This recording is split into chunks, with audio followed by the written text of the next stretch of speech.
Hello दोस्तों, alone horror story में आपका स्वागत है। इस चैनल पर आपको सुनने को मिलती हैं डरावनी और सच्ची भूतिया कहानियां। अगर आपको ऐसी ही वीडियोस देखना पसंद है तो हमारे इस चैनल को सब्सक्राइब करना ना भूलें। तो अब बढ़ते हैं आज की कहानी की ओर। बारिश का मौसम था और त्रिपुरा के जंगल सबसे खतरनाक जंगल माने जाते हैं।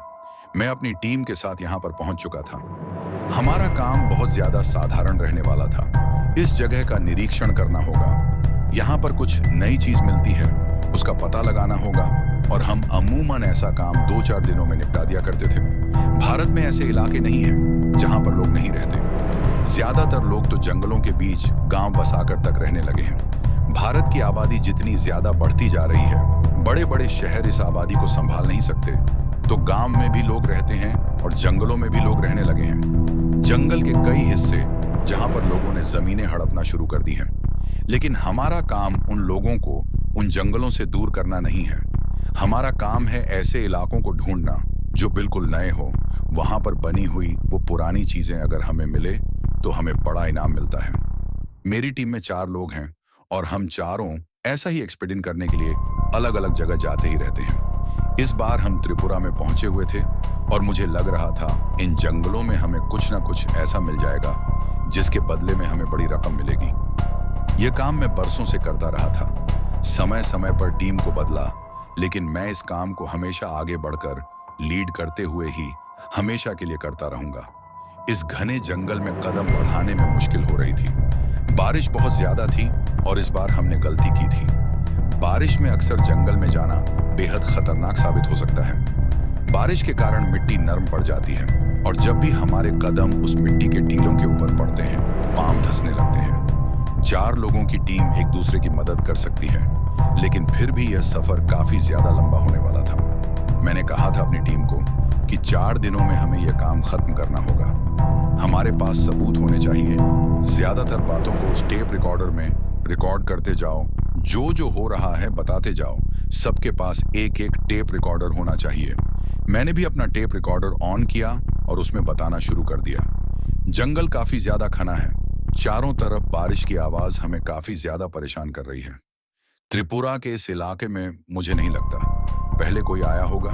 वैसे हमें उसकी जानकारी फाइल में दी तो गई है, लेकिन फाइल पढ़ने का समय मुझे लगा नहीं। हमेशा की तरह जब भी मैं कहीं पर जाता हूँ, नई चीजें ढूंढ निकालता हूँ। पुराने लोगों ने क्या किया है, क्या नहीं किया, मुझे उससे फर्क नहीं पड़ता। चलो अब मैं आगे जाने वाला हूँ, बाद में ये बात रिकॉर्ड करता हूँ। ये कहते हुए मैं अपनी टीम के साथ और आगे बढ़ने लगा। वहां कई जगह बहुत ज्यादा आंधी आई हुई थी, जिस कारण हमें पेड़ों के नीचे बनी उन छोटी छोटी सुरंगों में घुसना पड़ गया। बारिश तेज थी, सुरंगों में पानी भी भरता जा रहा था। ये सुरंगें बहुत पहले बनाई गई होंगी, पत्थरों से बनी हुई। ये गुफाओं को पत्थरों के बीच थोड़ा सा ढंसा कर सुरंगों का रूप दिया गया था। यकीनन यहाँ पर हमसे पहले भी ऐसे लोग होंगे जो बचने के लिए इन गुफाओं का इस्तेमाल कर रहे होंगे। चलते चलते बहुत ज्यादा समय हो चुका था। वक्त रात के 12 बजे का हो गया। मैंने अपनी टीम को कहा, हम उन पहाड़ी इलाकों के काफी करीब आ चुके हैं। मुझे लगता है हमें आराम करना चाहिए। सारी की सारी टीम काफी ज्यादा थक गई है। ऐसा करते हैं, यहाँ पर टेंट लगाते हैं और सुबह जैसे ही सूरज की पहली किरण निकलेगी हम निकल पड़ेंगे। जिसको जितनी जल्दी सोना है वो सो सकता है। बस टेंट लगाओ, जल्दी से 2 टेंट लग जाने चाहिए। टेंट लगाकर रात के वक्त हम वहीं पर सोना चाहते थे, लेकिन जंगलों में जानवरों की आवाजें आपको सोने कहाँ देती हैं। बार बार कदमों की वो आवाजें आपके करीब से जब आती हैं, न पत्ते हिलने की, वो आवाजें आपको डरा कर रख देती हैं। अंधेरा आपका दुश्मन नहीं है, लेकिन भय पैदा करने के लिए वह हर कोशिश करता है। अंधेरे के पास एक ताकत होती है, वह होती है आपको कुछ ना नजर आने देना। अंधेरा क्या छिपाए बैठा है, हम उसका अंदाजा नहीं लगा सकते। बस आवाजें सुनकर अपने कानों पर हमें भरोसा करना पड़ता है कि जो वह बता रहा है वह सच है। रात निकालना मुश्किल भरा था, लेकिन सुबह लगभग 6 बजे हम टेंट को इकट्ठा कर चुके। जैसे ही सूरज की किरणें वहां हमारे टेंट के करीब उन पेड़ों के ऊपर पड़ने लगी थी, वह पत्ते थोड़े पीले पीले से नजर आने लगे और हमने आगे बढ़ना शुरू कर दिया। धुंध काफी ज्यादा बढ़ने लगी थी और हमें लगने लगा था उस इलाके तक शायद हम पहुंच ही जाएं, जो नक्शे में खास तौर पर दिखाया गया है। 4 घंटे सफर किया हमने। और हम उस जगह पहुंच गए। पेड़ों के बीच अजीब सा बना हुआ एक पुराना खंडहर, लेकिन एक तरफ बना हुआ वह मंदिर का ढांचा अब भी वैसा का वैसा ही खड़ा था। उस बड़े बड़े पत्थरों के ढांचे को देखकर ऐसा लग रहा था लगभग 800 से 900 साल पुराना यह मंदिर होगा। टूट चुका है, कोई मूर्ति वहां पर मौजूद नहीं थी। पत्थरों के आकार भी बिगड़ चुके थे, लेकिन फिर भी एक ढांचा था। इसे हम एक बड़ी खोज कह सकते थे। हमने वहीं पर आज डेरा डालने की सोची। हमें लगा यहाँ पर रुकते हैं। ढांचा तो बना हुआ है, छत भी मौजूद है, यहाँ पर हम रुक सकते हैं। अगले 3 दिनों तक यहाँ काम करने की कोशिश करेंगे। मुझे नहीं लगता इतने समय से यहाँ पर कोई आया होगा। झाड़ियाँ इतनी ज्यादा थीं, पेड़ इतने घने थे, यहाँ आना बहुत मुश्किल भरा होगा।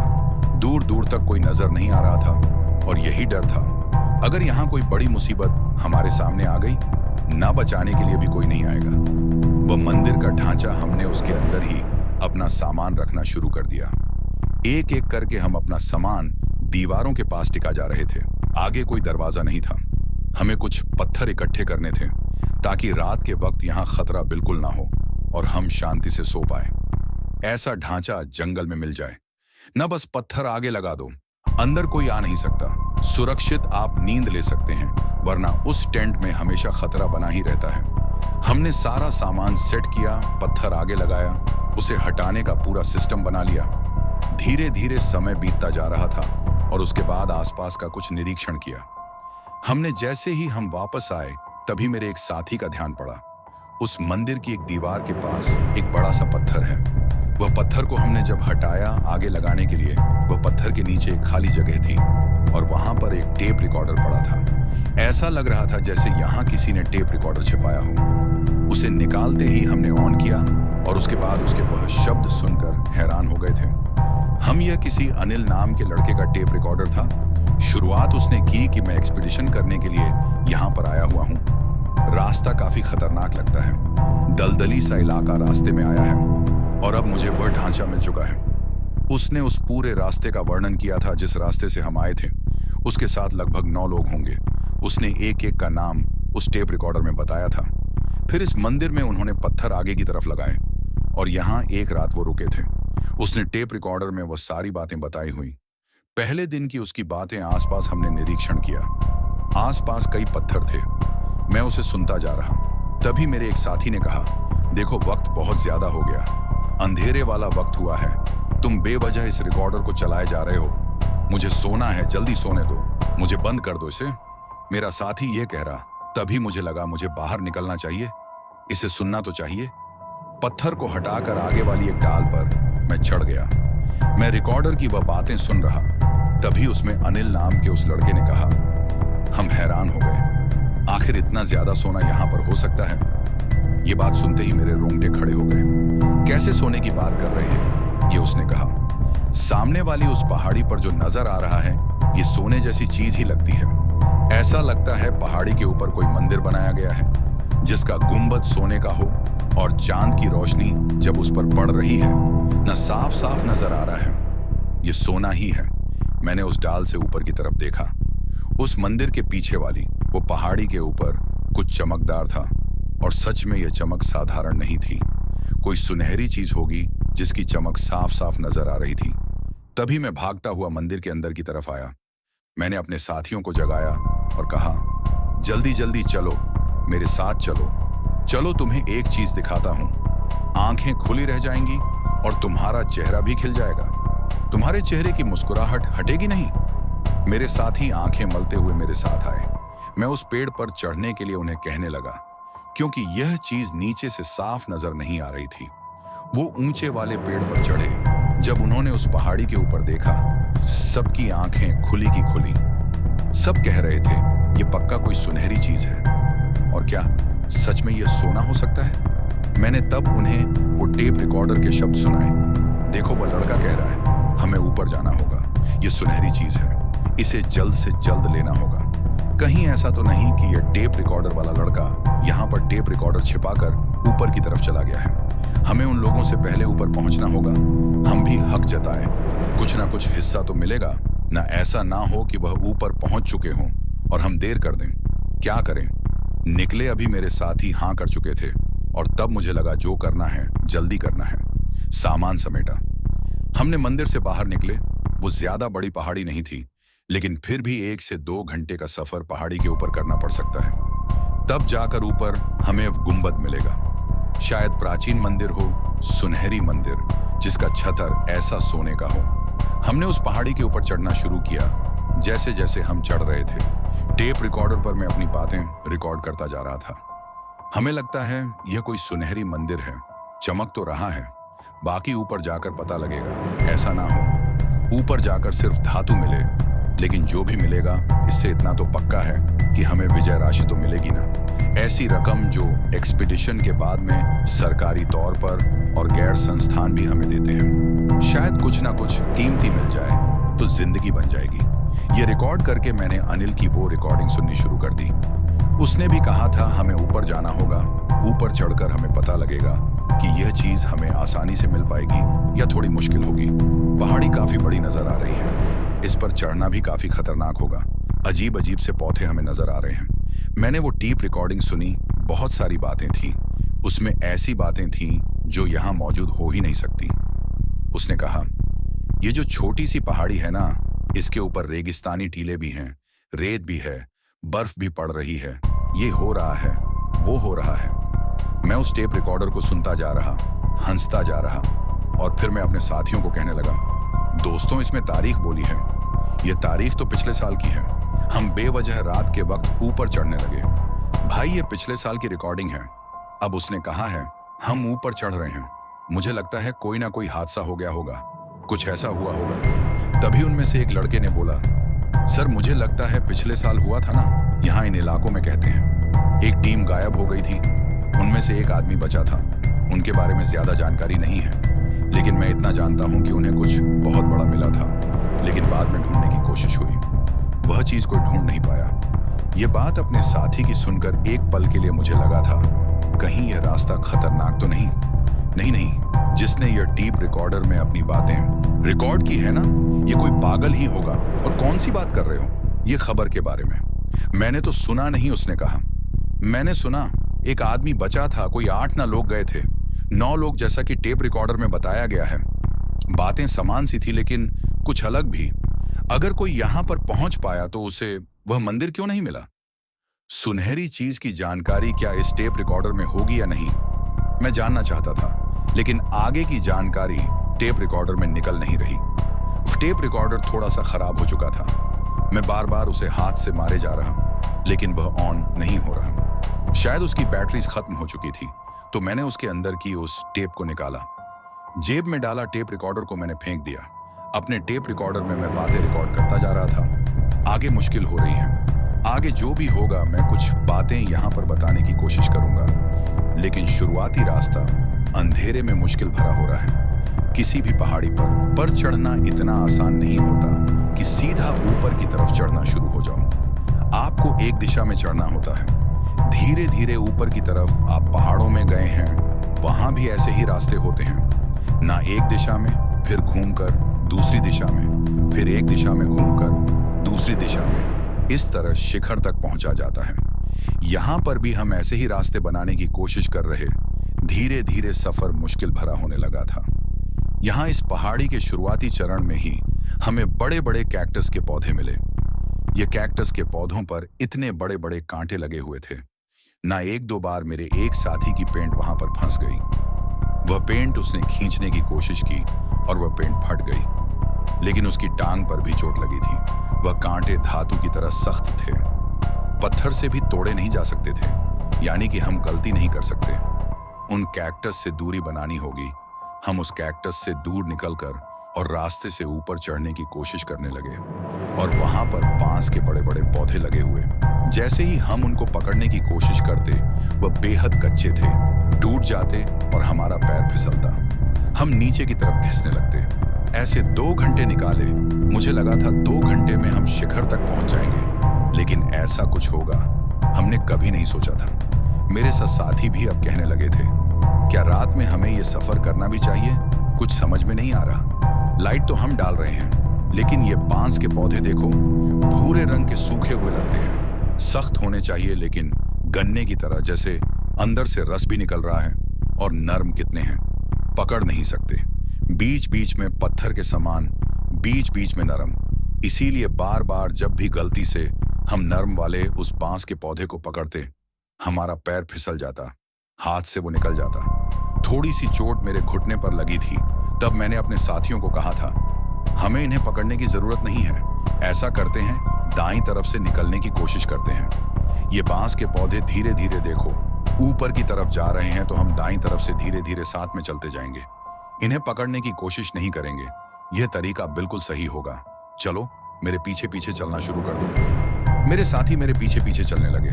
हम उस पहाड़ी के एक तरफ से निकलते गए और वो बांस के पौधे खत्म हो गए। साधारण पौधे, बड़े बड़े पेड़ वहां पर आ चुके थे, जो कि नर्म नहीं थे, जिन पर कोई कांटे नहीं थे। और वहां मेरे साथियों ने थोड़ी समय के लिए डेरा डाला।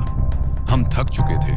3 से 4 घंटे बीत चुके थे। रात का अंधेरा गहरा चुका था। रुकना था। पांव में जान दोबारा लेकर आनी थी। मांसपेशियों की ताकत को दोबारा ऊर्जावान करना था।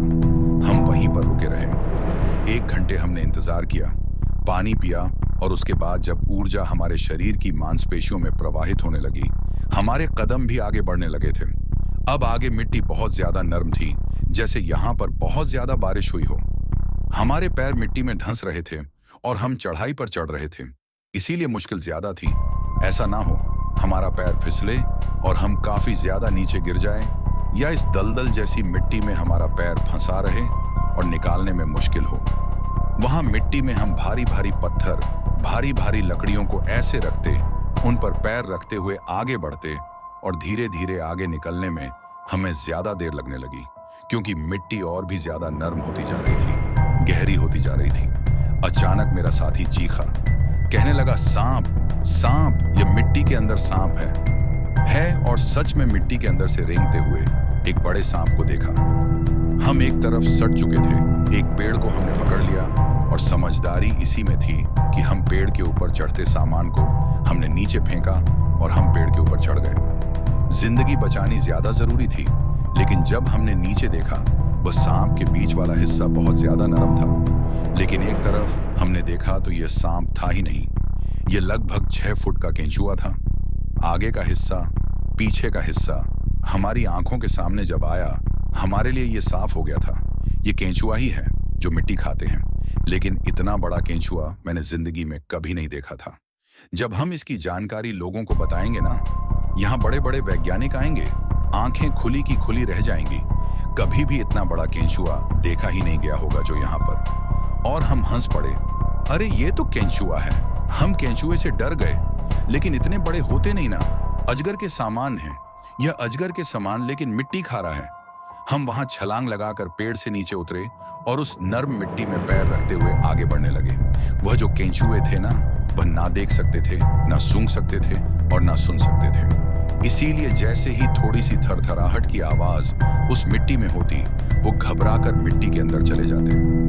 मिट्टी नरम ही इतनी ज्यादा थी, उस मिट्टी को पार करते ही आगे बिल्कुल सीधी चढ़ाई थी।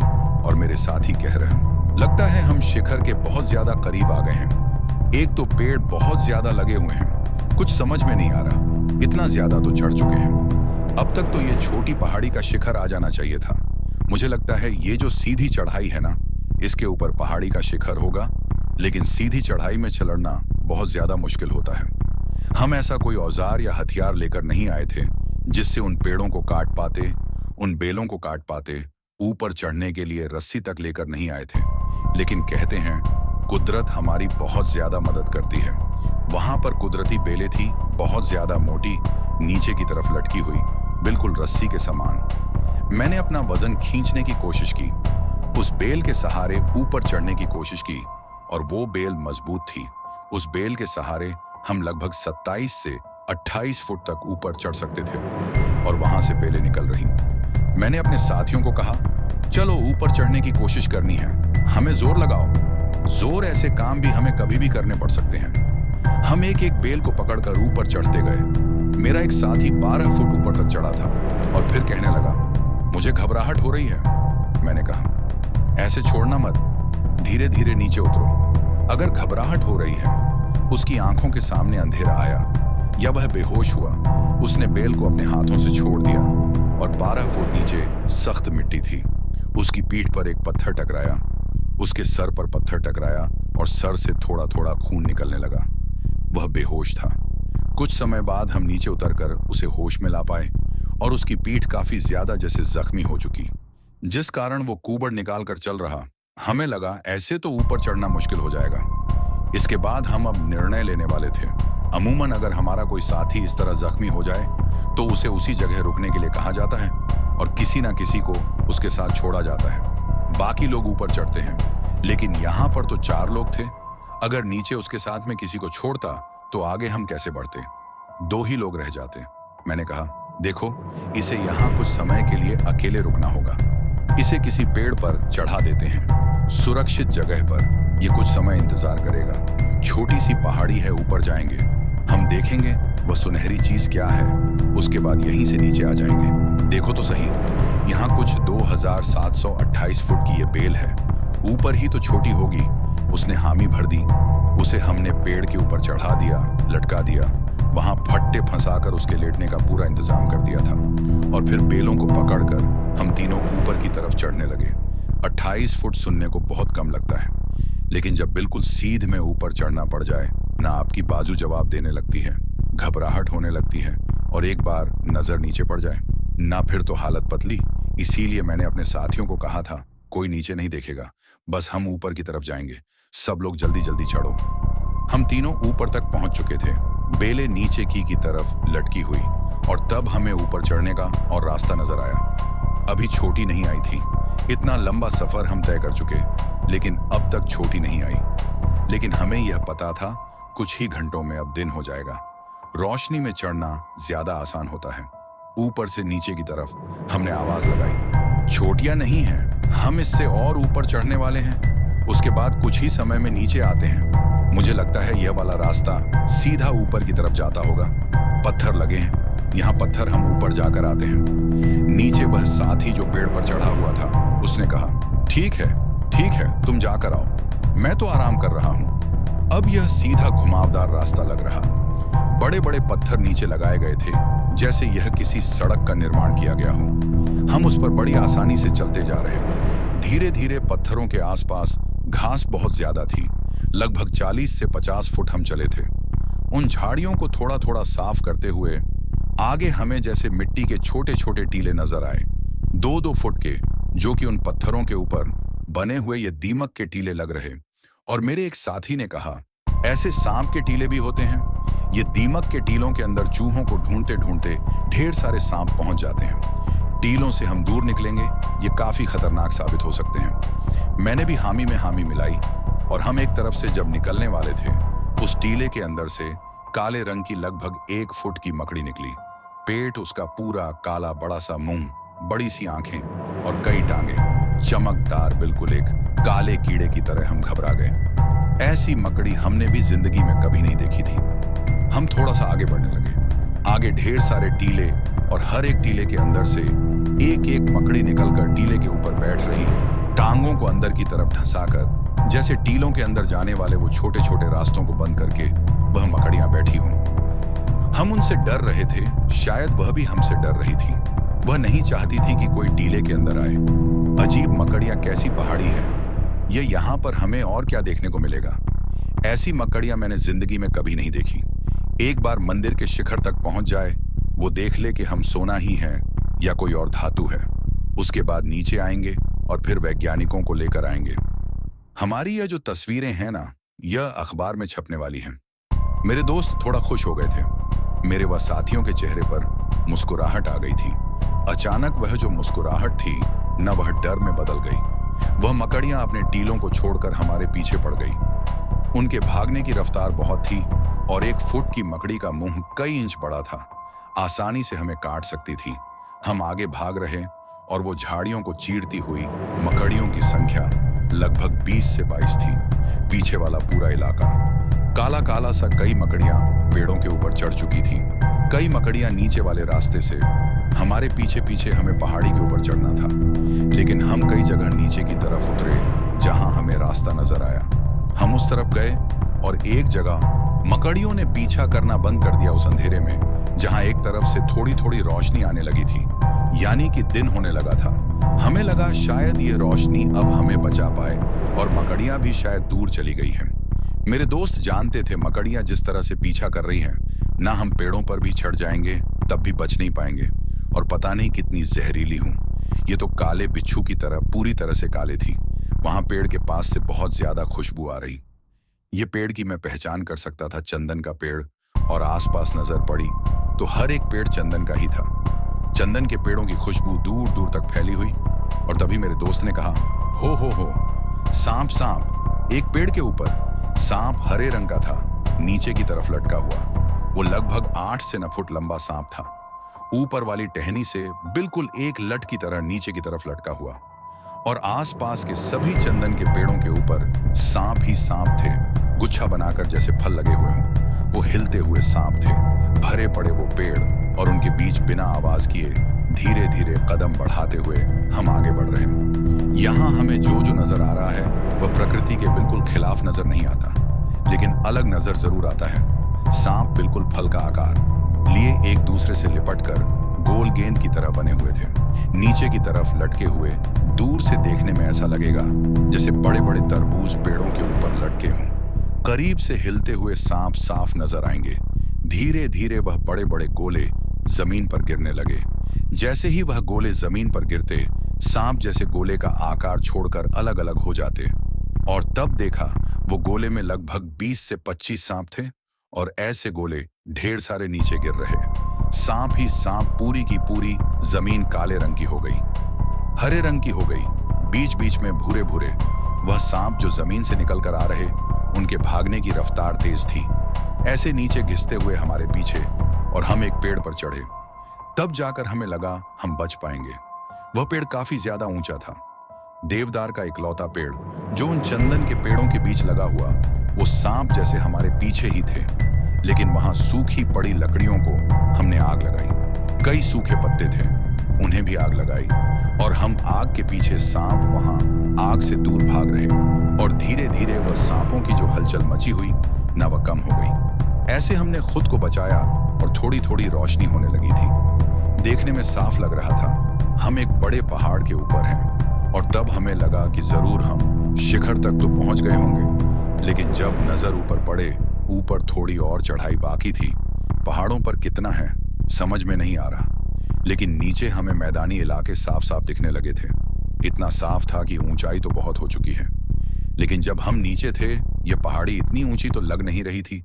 इतनी ऊंची कैसे हो गई, यह समझ से बाहर था। लेकिन जिस काम के लिए हम निकले थे वह काम तो पूरा करना ही था ना। मेरे साथी कहने लगे, सर प्यास बहुत ज्यादा लगी है। जो पानी लेकर आए थे वो तो खत्म हो चुका है, और जंगल में आमतौर पर पानी मिल जाता है। पहाड़ी के ऊपर कोई छोटा सा झरना नहीं है, कहीं रुका हुआ कोई पानी नहीं है। हमें पानी पीना है। सर, मैंने तब उनको कहा, बिल्कुल यहाँ पानी का कोई स्रोत ढूंढते हैं, या कोई ऐसा फल या पेड़ ढूंढते हैं जहाँ पानी रुका हुआ हो। उस पानी को पीकर हम अपनी प्यास बुझाएंगे। खाने की चीजें हमारे पास हैं, लेकिन सूखी हैं, इसीलिए पानी तो ढूंढना होगा, ऐसे मुश्किल हो जाएगी।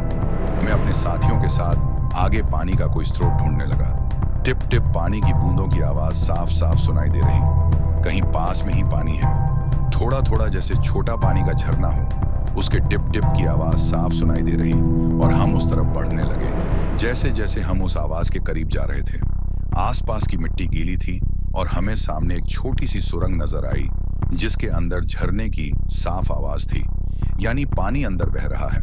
लेकिन वह जो सुरंग थी ना, वो लगभग 3 से 4 फुट छोटी सी थी। हमें रैंक उसके बीच घुसना होगा। जब मेरे साथी ने यह कहा, मैंने मना कर दिया, नहीं नहीं, इसके बीच हम नहीं घुस सकते। हमें तो काफी मुश्किल हो जाएगी। ऐसे हम क्या करेंगे, कहीं कोई फंस गया ना, बचाने कोई नहीं आएगा। और मुझे तो यह पहाड़ी काफी अजीब लग रही है। मंदिर तो मिल नहीं रहा, वो सुनहरी चीज पता नहीं कितनी ऊपर है। मेरे साथी को प्यास इतनी लगी हुई कि वह जान को जोखिम में डालने को तैयार था, क्योंकि वह जो गुफा थी ना, छोटी सी, उसके दोनों तरफ चित्र बने हुए। ऐसा लग रहा था प्राचीन समय में चित्रों वाले ये पत्थरों को यहाँ रखा गया हो, शायद मंदिर से लाकर। उसने कहा, ये गुफा अपनी ऐसी है, लोग इसके अंदर जाते होंगे ना, घिस कर ही सही, किसी जमाने में तो मैं अंदर जाऊंगा, पानी लेकर आ जाऊं, बस मैं पानी लेकर आ जाऊं। मैं उसे मना कर रहा, लेकिन वह मान नहीं रहा था। घी सटकर वह अंदर चला गया। पतला था ना, हम इतने पतले नहीं थे। अंदर जाकर वह कहने लगा, पानी बहुत साफ है, पानी बहुत साफ है, मैं आपको पानी पकड़ता हूं। फिर उसकी आवाज आई, ये गुफा इस तरफ से छोटी कैसे हो गई, मैं निकल नहीं पा रहा हूं। तब मैंने उसे कहा, अरे यार क्या कह रहे हो, मैं अंदर आ भी नहीं सकता। तुम्हें पता है ना, मेरा पेट आगे की तरफ काफी ज्यादा बड़ा हुआ है। मेरा साथी भी मोटा था, वही पतला था जो कि अंदर चला गया। अब कह रहा है मैं बाहर निकल नहीं पा रहा। मैंने कहा, मजाक मत करो, जल्दी से बाहर आओ। उसने कहा, मजाक नहीं कर रहा, मेरी टांगे फंस चुकी हैं, मैं वापस नहीं आ सकता। दोबारा कोशिश करता हूं, रुको रुको। उसने टांगे शायद पिछली तरफ की होंगी, सर घुसाने की कोशिश की और फिर कहने लगा, मैं नहीं निकल पा रहा। मैं जितनी कोशिश कर रहा हूं, निकलने का रास्ता नहीं है, मुझे समझ में नहीं आ रहा। ये छोटी सी इस गुफा के अंदर मैं आ कैसे गया? पहले तो बड़ी थी, आसानी से घिसकर मैं अंदर आ गया, अब बाहर निकल नहीं पा रहा हूं। हमें बहुत बड़ा सदमा लगा था। ऐसी ही गुफाओं में कई बार फंसकर लोग मारे जाते हैं और हो सकता है यहाँ हमारे साथी के साथ भी कुछ बुरा हो जाए। मैंने उसे कहा, नहीं नहीं, ऐसा करते हैं, नीचे से किसी को लेकर आते हैं, ऐसे तुम्हें निकालना मुश्किल होगा। इस गुफा को इस तरफ से तोड़ना होगा, हमारे पास कोई औजार नहीं है। उसने कहा, नहीं नहीं, इतनी बुरी हालत नहीं है, अंदर से यह गुफा काफी बड़ी है, यहाँ मैं रह सकता हूँ और अंदर पेड़ लगे हुए हैं और कई ऐसी बेलें हैं, जैसे मैं उन पत्तों को कुछ खा सकता हूँ। खाने की चीजें मेरे पास वैसे भी हैं, 1-2 दिन का खाना मेरे पास ही था ना, बाकी मैंने वह झोला अंदर रखा हुआ है। आप ऐसा कीजिए, आप ऊपर की तरफ बढ़, नजदीक ही होगा ना, इतना ऊपर तो हम आ चुके हैं, आप बस उस गुंबद तक पहुंचे, वो धातु वाली चीज फिर नीचे की तरफ। आइए, फिर मदद लेकर आना, जब तक यहां से निकलने का कोई और रास्ता ढूंढने की कोशिश करता हूं। अंदर गुफाएं ही गुफाएं हैं और मुझे कई जगह से रोशनी नजर आ रही है। आप चलिए, मैं बाहर निकलने की कोशिश करता हूं। अपने साथी को वहीं उस गुफा में छोड़कर हमें आगे बढ़ना पड़ा। बस थोड़ा सा तो रास्ता रहता होगा, इतनी ऊपर तो हम आ चुके हैं ना। दूर दूर मैदानी इलाके साफ नजर आने लगे हैं। अचानक वहां पर बादल कब आ गए पता नहीं चला, बूंदाबांदी होने लगी और धीरे धीरे अंधेरा बढ़ने लगा। अभी अभी तो दिन हुआ था, फिर से जैसे अंधेरा हो गया, और सिर्फ अंधेरा नहीं बल्कि कड़ाके की यह बारिश थी। धीरे धीरे बड़ी बड़ी बूंदें गिरने लगी और फिर तो ओले पड़ने लगे। मोटे मोटे बर्फ के वो गोले आसपास जब गिर रहे, न छोटे छोटे पौधे तक टूट रहे थे। हम तो एक बड़े पेड़ के नीचे ऐसे सिमट कर बैठ गए जैसे इन ओलों से बचना जिंदगी को बचाने का सबसे बड़ा काम हो। हमारे लिए वहीं पर बैठे रहे। आसपास बर्फ ही बर्फ हो चुकी थी। आधे घंटे तक इतने ओले पड़े कि दूर दूर तक हमें हर तरफ सफेद रंग नजर आ रहा। फिर बर्फबारी होने लगी। ये ओले नहीं थे, हवा में उड़ती हुई बर्फ हमें साफ दिखाई पड़ रही और ठंड बढ़ने लगी। धीरे धीरे ठंड बढ़ने लगी, शरीर अकड़ने लगा और मेरा साथी मेरी तरफ देखकर कह जा रहा था, यह क्या, यहाँ पर बर्फबारी कैसे होने लगी? इन इलाकों में बर्फबारी नहीं होती। ये हमें क्या दिखाई दे रहा है? और चारों तरफ बर्फ देखो कितनी ज्यादा है। धीरे धीरे वह बर्फ जैसे पिघल रही तो पहाड़ी के ऊपर ही पानी जैसे रुका हुआ हो, नीचे की तरफ नहीं जा रहा था। लगभग 1.5 फुट पानी वहां पर भरा हुआ, घुटने तक पानी, और हम चल रहे जैसे जैसे हम थोड़ा नीचे उतरते पानी कमर तक आ जाता। मेरे साथी ने कहा, हमें अब ऊपर की तरफ जाना होगा, जल्दी यहाँ पानी भर रहा है। बाढ़ तो नहीं आ गई, दुनिया का अंत तो नहीं हो गया? ये क्या अपने साथी का कहना। मानते हुए मैं ऊपर की तरफ चलने लगा। उसका हाथ पकड़े हुए बादलों के गरजने की आवाज साफ सुनाई दे रही थी। बिजली जैसे बेहद करीब कान के पर्दे फटने को आ रहे, लेकिन रुक नहीं सकते थे। पानी जैसे बढ़ रहा हो। जहां पर हम रुकते वहां एड़ियों तक आया हुआ पानी धीरे धीरे घुटने के करीब आने लगता, जैसे पानी धकेल कर हमें ऊपर पहुंचाना चाहता था। नीचे की तरफ जाते तो डूब जाते। दूर दूर कुछ नजर नहीं आ रहा। धुंध की चादर ने घेर लिया था उस छोटी सी पहाड़ी को, या कहूं पहाड़ को, कुछ नहीं पता। अंधेरा इतना, धुंध इतनी ज्यादा, और वहां जानवरों के भागने की आवाजें सुनाई देने लगी, जैसे मैदानों में भैंसे या घोड़े भागते हैं। न बहुत सारी ऐसी आवाजें ऊपर से आ रही, और हम चलते चलते उसी तरफ बढ़ रहे। वो बिल्कुल सपाट सहायक रास्ता था जैसे पहाड़ी के ऊपर चढ़ने वाले घुमावदार रास्ते होते हैं। बिल्कुल सपाट पानी नहीं था, मिट्टी साफ, बीच में पत्थर लगाए हुए चलने में आसानी होने लगी। लेकिन वह आवाज हमें डरा रही। ऊपर से भैंसों का झुंड नीचे की तरफ आया।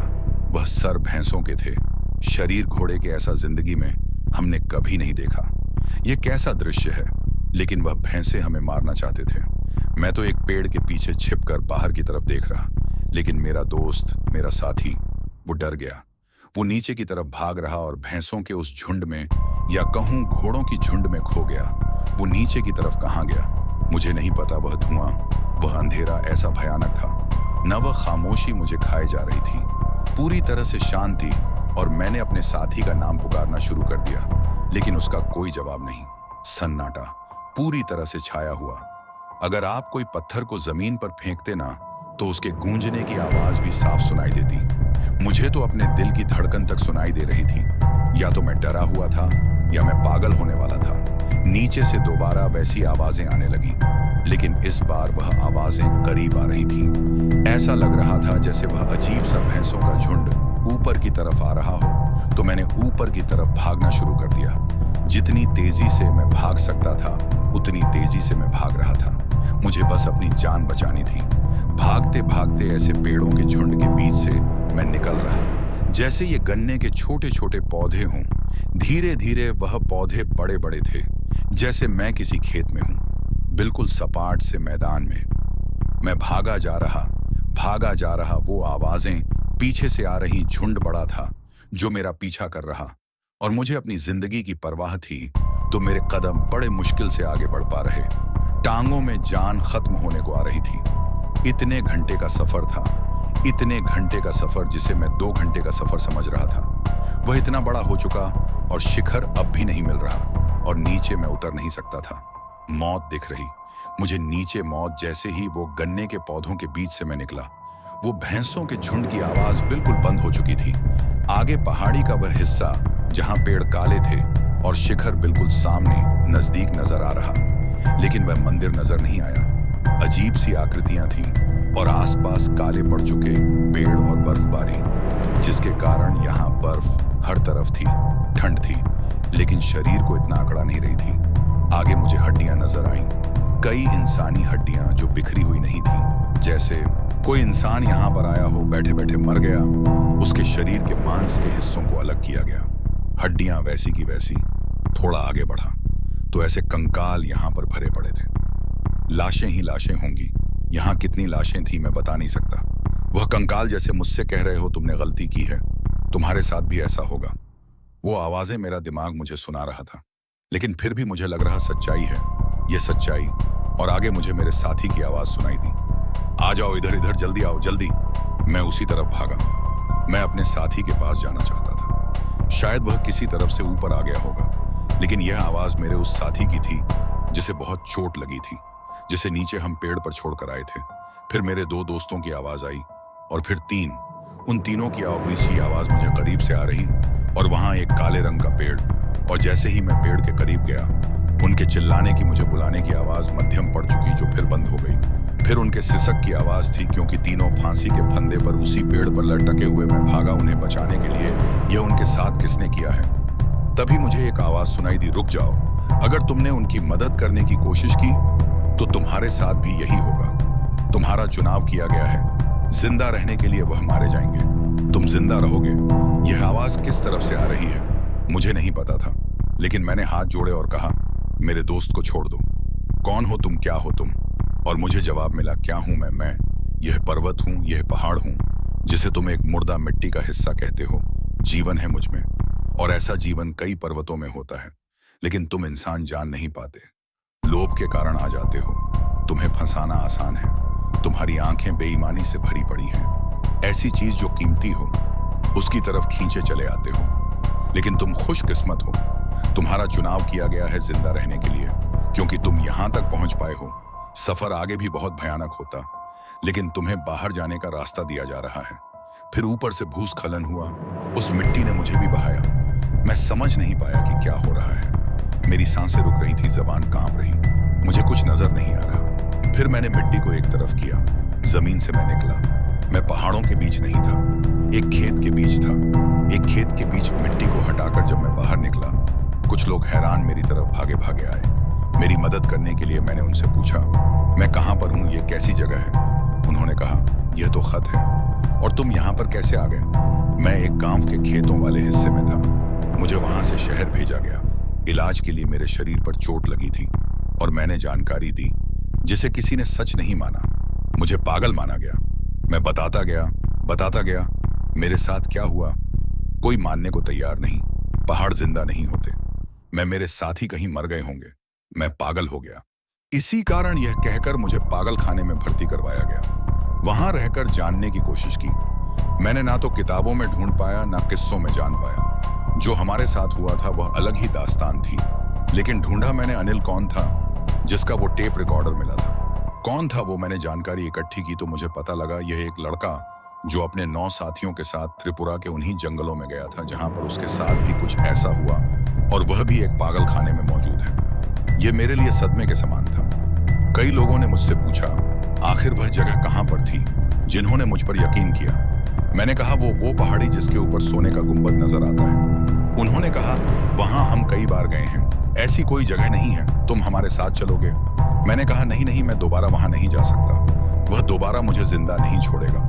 मेरा चुनाव हुआ था क्योंकि मैं सबसे आगे पहुंच पाया, इसीलिए मैं अकेला बचा। इस बार शायद ना बच पाऊं। मैं नहीं जाना चाहता तो लोग मुझे पागल कहकर उसी पागल खाने में छोड़ देते हैं।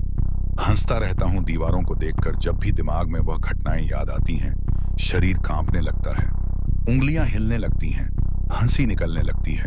मैं पागल हो गया हूं। मैं पागल तो नहीं हो गया, मेरे साथ ही मारे गए हैं। पहाड़ जिंदा होते हैं, भूत होते हैं, सांप बड़े होते हैं, कछुए अजगर जैसे घोड़े जिनके सर पर भैंसों वाला सर था। कोई हंसता क्यों है? मेरी बातों पर सच्चाई भयानक होती है, अजीब होती है। जिसके साथ घटती है वह यकीन करता है। आप मुझ पर यकीन करेंगे ना? आपको कोई पागल नहीं कहेगा।